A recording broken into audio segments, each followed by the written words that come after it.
Hello everyone, and welcome. As a seasoned crime analyst and storyteller, I'm here to unravel the complex details of true crime cases and present them in a way that's both engaging and easy to understand. Today, we're diving deep into some pivotal developments in the Idaho case. In the early morning hours of November 13, 2022, four University of Idaho students, Ethan Chapin, Madison Mogen, Kaylee Goncalves, and Xana Kernodle, were tragically killed at their residence, 1122 King Road in Moscow, Idaho. Two other roommates in the house were unharmed. On December 30, 2022, the suspect, Bryan Kohberger, was apprehended in Pennsylvania, where he was visiting family for the holidays. He was subsequently extradited back to Idaho and charged with 1 count of burglary and 4 counts of first-degree murder. We've all been closely following every detail of this case, the documents, the hearings, and the steady progression towards what was anticipated to be a death penalty trial, set to begin with opening statements on August 18, 2025. However, a significant turn of events occurred on July 2, 2025. Bryan Kohberger entered a guilty plea to all charges. This means the death penalty is no longer a possibility for him. He has been sentenced to 4 life terms without parole, plus an additional 10 years for the burglary charge. This ensures he will never be released from prison. His sentencing date was set for July 22, 2025. On that pivotal day, we heard his plea directly. The judge asked, "Did you on November 13, 2022, enter the residence at 1122 King Road in Moscow, Idaho, with the intent to commit the felony crime of murder?" His response, "Yes." The judge continued, "Did you on November 13, 2022, in Latta County, state of Idaho, kill and murder Madison Mogen, a human being?" "Yes." "And did you do that willfully, unlawfully, deliberately, and with premeditation and malice of forethought?" "Yes." This pattern continued for each victim: Kaylee Goncalves, Xana Kernodle, and Ethan Chapin, with Kohberger affirming his guilt to each charge, including that he acted willfully, unlawfully, deliberately, with premeditation, and malice of forethought. This development came as a significant shock to many, though some observers felt it was an expected outcome. Nate Eaton of East Idaho News shared images from the day of the guilty plea, which offer a more detailed view than what was available from the court feed. Interestingly, some of the victims' families have expressed a measure of relief with this plea deal. They've stated their gratitude that they won't have to endure a lengthy trial and the subsequent appeal process that typically accompanies a death row sentence. Madison Mogen's family and, I believe, Ethan Chapin's family are among those who are content with this resolution. However, Xana Kernodle's family and Kaylee Goncalves' family are profoundly upset by it. I want to share a recent statement from Kaylee Goncalves' family, which offers a powerful perspective. They expressed gratitude for the support they've received, calling their online community a safe place. They wrote, "Friends, we are home. Thank you for all your support, love, and prayers. This page is a place of comfort for me, my safe place. You all have been with me for years now and have always stood right next to me. I will forever be grateful.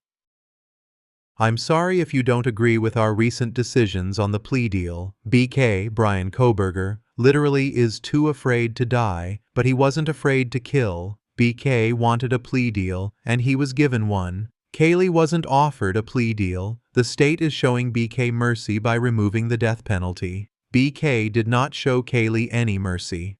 People tell us that we should be happy with life in prison without parole as he will never get out. How is that not a win?"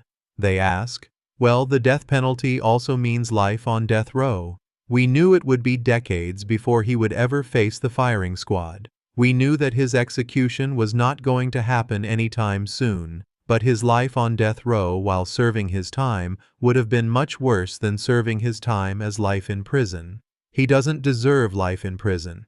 He deserved life on death row. Also, people say that the Goncalves don't want justice, they want vengeance. Well, let me ask you a question about that. If your 21-year-old daughter was sleeping in her bed and BK went into her house with the intention to kill her, and he did by stabbing her many times, as well as beating her in the face and head, while it was clear that she fought for her life. What would you want, justice or vengeance? Maybe a little bit of both. I'm curious how you all would feel. It gets so old having people say that we want vengeance and make it sound like we are animals for having those feelings. I just find it so hard that so many people are judging us, and they've never stepped foot in our shoes. Many people are talking about our GoFundMe and returning everyone's money. I understand this is a priority for many people. Please give me time to figure out the best way to do this. I can't just ask GoFundMe to reimburse everyone, as the money has already been deposited into my bank account and is no longer held by GoFundMe. Steve and I need a few days alone to process what has just happened. It's so hard to describe what we are going through right now. It's very mentally and emotionally exhausting. My whole body aches, my fingertips to my toes. Please give us some grace. I promise we won't skip town. My heart truly goes out to them. It's understandable how deeply they feel, and it's unfortunate that they're facing judgment for their raw emotions. Everyone grieves and reacts differently to such devastating news, and they are absolutely entitled to their feelings. The main objective of today's video is to recap what the state prosecutor revealed during this plea change hearing. There were a few subtle but significant points that I believe offered new information. Let me know if you picked up on anything else. I also want to tell you about the prison where Bryan Kohberger is most likely to spend the remainder of his life. While inmates are sometimes relocated for safety, if he isn't moved, this institution will be his permanent residence.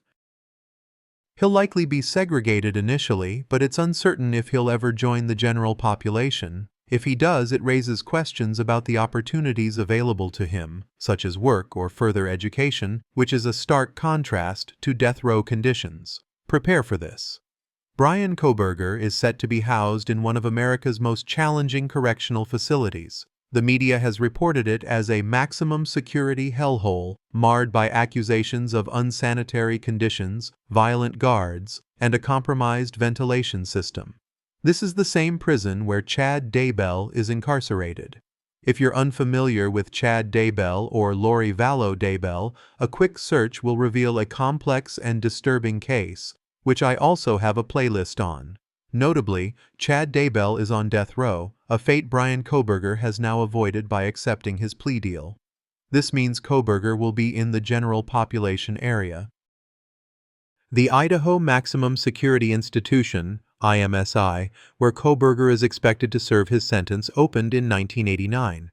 It houses the state's most disruptive male residents and violent offenders, including two of Idaho's most notorious serial killers. Security Journal America's KBOI named IMSI one of the 15 worst prisons in America in 2024, alongside infamous institutions like Louisiana State Penitentiary, Angola, San Quentin in California, and Attica Correctional Facility in New York. The magazine highlighted alleged harsh treatment of inmates, excessive solitary confinement, and a lack of mental health resources. Overcrowding, violence between inmates, and allegations of excessive force by corrections officers have also been reported, creating a tense and volatile environment. In 2016, the newly appointed director of the Idaho Department of Correction sought to reform the state's use of solitary confinement as punishment, as many inmates were held in solitary for 23 hours a day, with minimal human interaction, meals in their cells, and only 3 showers a week, sometimes for decades. As a former prison director warned, such prolonged solitary confinement can turn inmates into monsters.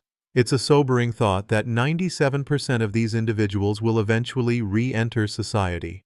Bryan Kohberger, now 30, has been held in maximum security at Ada County Jail in Boise since his trial was moved to the state capital. This jail is a mere 11.2 miles, or a 19-minute drive, from his likely new permanent residence. He's been held there for quite some time, and prior to that, he was in Moscow, Idaho. I want to share a clip from Nate Eaton from East Idaho News, posted about a year ago, primarily discussing Chad Daybell. It's relevant because he's standing outside the very prison where Bryan Kohberger is now expected to be housed. In the clip, Nate Eaton describes the facility, Maximum Security Institution in Kuna. You can see this is the sign that people see when they drive up the road leading to the prison. It's right behind me. It was built in 1989. This is where Chad Daybell will spend the rest of his life. Now, we can't take our cameras inside, but we'll get a little bit closer. I'll tell you a little bit more about the prison and what happens to those people who are here on death row. Now, the Idaho Maximum Security Prison opened about 35 years ago. It houses the most disruptive inmates in the prison system. It can house about 550 people total. And there are two fences, a double fence here, both of them wrapped in razor wire, and there's an electronic detection system that runs through those fences. So it would be nearly impossible to get through those fences if you were trying to escape from the prison. Chad Daybell was brought here on June 1st, right after a jury sentenced him to death. And he is on death row inside of the prison. And that was June 1st of 2024. And he was sentenced to death, so he had his whole trial. He was sentenced to death and he's on death row.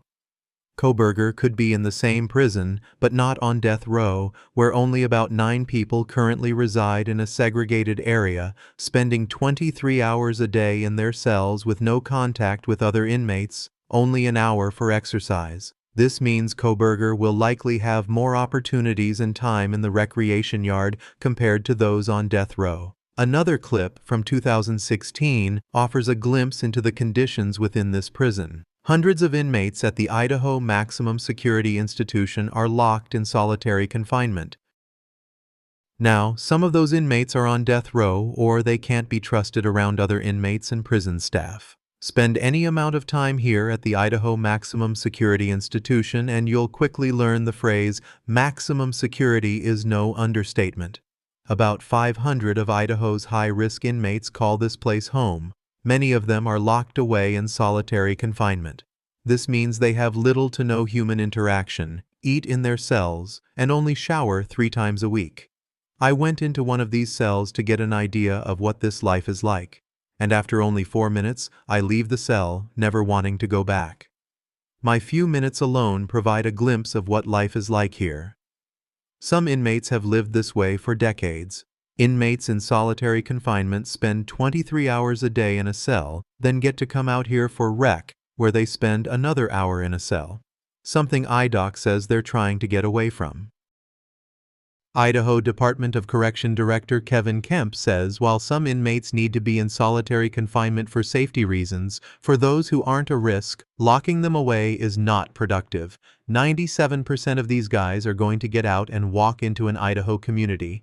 If we treat them like crap, if we treat them like animals, they're going to walk out of a prison like that. Kemp believes that in a prison setting, you can either make people better or worse, and 23 hours a day in solitary confinement makes them worse. You do that for 10, 15 years, you've created a monster out of that person. In an effort to create better neighbors and community members rather than monsters, IDOC is moving towards an approach to adjust inmates to a normal life. This raises a poignant question. Do you think where Bryan Kohberger is going is, in some ways, worse than death row? While death row carries the impending threat of execution, it can take decades. However, the general population in a maximum security prison, despite offering more opportunities, sounds incredibly challenging.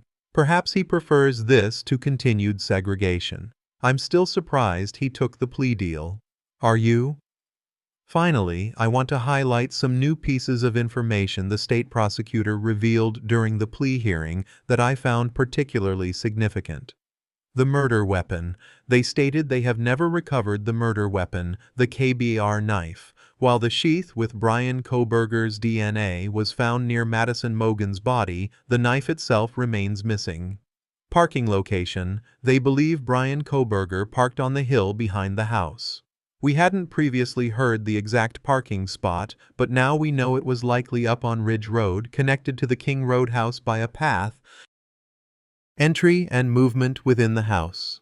They believe Bryan Kohberger entered through the sliding door at the back of the house and immediately went to the third floor, where he killed Madison Mogen and Kaylee Goncalves. Then he either encountered Xana Kernodle as she ran up the stairs and then back down, or he encountered her while he was making his way downstairs, for some reason leaving the knife sheath behind. He then killed Xana and proceeded to her bedroom to kill Ethan Chapin, who was reportedly sleeping. There were details from the Dateline episode suggesting Ethan's legs had been cut, perhaps to prevent him from fleeing. These details are truly horrific.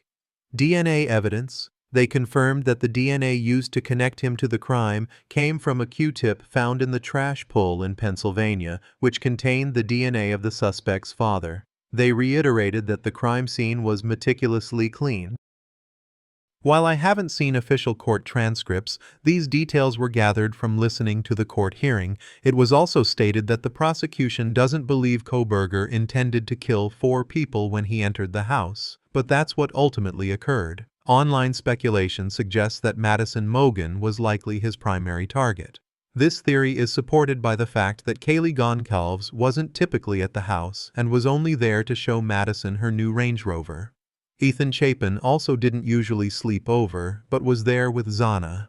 This leads many to believe that perhaps Madison was the intended victim, and events tragically escalated from there. I want to share a preview of an incredible 3D model and presentation created by As Built Industries, who were commissioned by Dateline for their recent episode. This visualization offers a chilling yet detailed recreation of the timeline. Please watch the full video on their channel to support their incredible work. The presentation shows, at this time, everyone is asleep except for Xana. Looking inside the home, we can see where everybody was. Starting at the 3rd floor, we can see where Maddie and Kaylee were sleeping. Maddie was sleeping on the edge of the bed while Kaylee was sleeping near the wall. As we go out and drop down to the 2nd floor, we can see Dylan's room directly under Maddie's room. Continuing across the living room onto the other side of the home, we see Xana's room. She's sitting in bed scrolling on her phone while Ethan sleeps next to her. Minutes ago, she had just finished ordering DoorDash and has all the lights on while she waits. The last roommate to mention is Beth, whose room is on the 1st floor directly below the living room. As most of them all sleep, Kohberger pulls into the neighborhood for the first time this night at precisely 3:30 a.m. We know this due to a home security camera that captures the intersection and records the coming and going of anybody that enters that neighborhood. As we continue, Kohberger drives past the home and notices that all the lights on the 2nd floor are still on. He drives on and loops around the apartment complex building. Because of the home security timestamp, we're able to know how long it took to drive this path. On his first pass, it took him 2 minutes and 38 seconds, and this is him leaving on the first pass. Now, let's look at his next 2 passes and record the times. The last 2 passes were normal without any stopping, but on his first pass, he took an additional 42 seconds to creep by the house or even stop for a time to stare into the windows with the lights on. The video then explains how data from multiple security cameras helped determine that he didn't stop or park between point A and point B, simply driving at regular speed. It then applies this to the DoorDash delivery window, noting that the 3:59 a.m. or 4:00 a.m. delivery time falls after Kohberger's initial passes, and before his final pass at 4:04 a.m., it raises the possibility that the DoorDash driver could have seen Kohberger as he was parking his car. The presentation continues with chilling detail. Approximately 4:13 a.m., he begins to make entry. As he steps in, he takes a minute to make sure everything is quiet and that nobody is truly up. He walks. I encourage you to watch the rest of this incredible visualization on their channel. I've shown you everything I wanted to cover today. If you found this video informative, please hit the thumbs up. Not because you like the topic, which can feel awkward in true crime, but because you appreciate how the information was presented and want others to learn about it. Your likes, shares, and comments tell YouTube to show this content to more people, and I genuinely appreciate your support. I will be covering the sentencing, which I hope will be live streamed. There will also be victim impact statements, though Idaho typically doesn't stream these, so it's uncertain if we'll be able to witness them. Kaylee's father, Steve Goncalves, mentioned in a recent interview that he might not even make a statement, which is heartbreaking. I truly hope he changes his mind and gets to express exactly what he needs to say to Bryan Kohberger. It's truly unthinkable to imagine someone entering a home and taking lives while others are either preparing for bed or fast asleep. Ultimately, I hope there will be justice for the 4 victims. Let me know how you feel. Has justice been served by Bryan Kohberger pleading guilty and receiving 4 life sentences without parole? Or do you believe justice has been denied and he should have faced a trial and potentially been sentenced to death? I look forward to reading your comments. If there's anything else you'd like me to discuss, please reach out via email or visit my website for more information and links. I'll see you again very soon. In the meantime, stay safe.